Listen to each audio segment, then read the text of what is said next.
tiempo aquel en que tuve la satisfacción de conocerle, haciéndome partícipe en el grandioso porvenir de las ciencias físicas.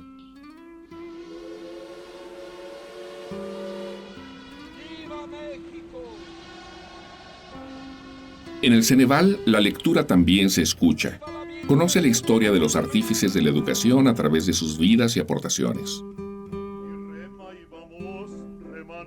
Es forzoso que la cultura superior se adapte a estas nuevas circunstancias. Cada uno de los personajes que irás descubriendo contribuyó de manera decisiva en la construcción del sistema educativo que ha forjado al México de hoy.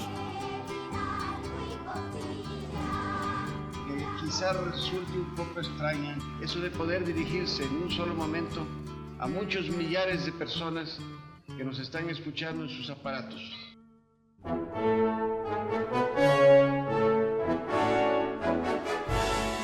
Narciso Bassols, 1897-1959.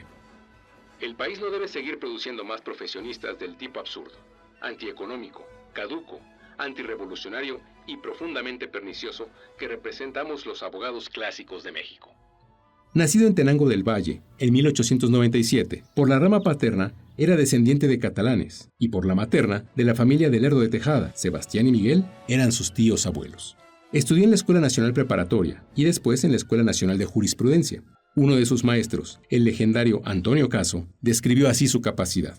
En el año académico de 1916, Narciso Bassols fue el más distinguido de mis alumnos, por su clara inteligencia y su dedicación ejemplar.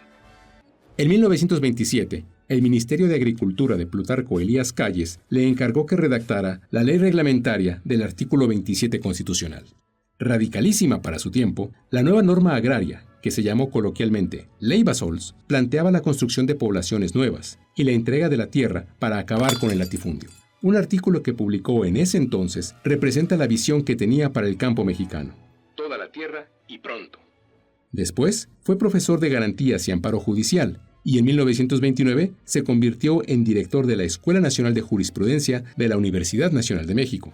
Aunque fue corto su paso por ese cargo, intentó modernizar el programa de estudios, lo cual provocó una huelga de estudiantes cuyo corolario fue la consecución de la autonomía universitaria. Antes de renunciar, alcanzó a fundar la licenciatura en Economía. En 1931, el presidente Pascual Ortiz Rubio designó a Bassols titular de la SEP. Entre sus aportaciones se encuentran el impulso a la educación rural, el fomento a la educación técnica, la enseñanza en zonas indígenas y la creación de misiones culturales. También ordenó la clausura de las escuelas donde se violaba el precepto de la educación laica y abogó porque la dependencia a su cargo financiara la película Redes, dirigida por Fred Zinnemann y musicalizada por Silvestre Revueltas.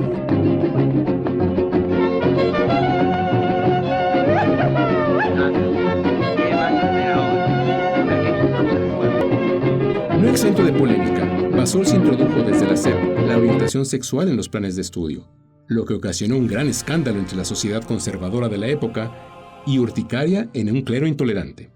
La Unión Nacional de Padres de Familia consideró que esa educación traería abusos e impurezas y que abriría las puertas de la inmoralidad a los niños.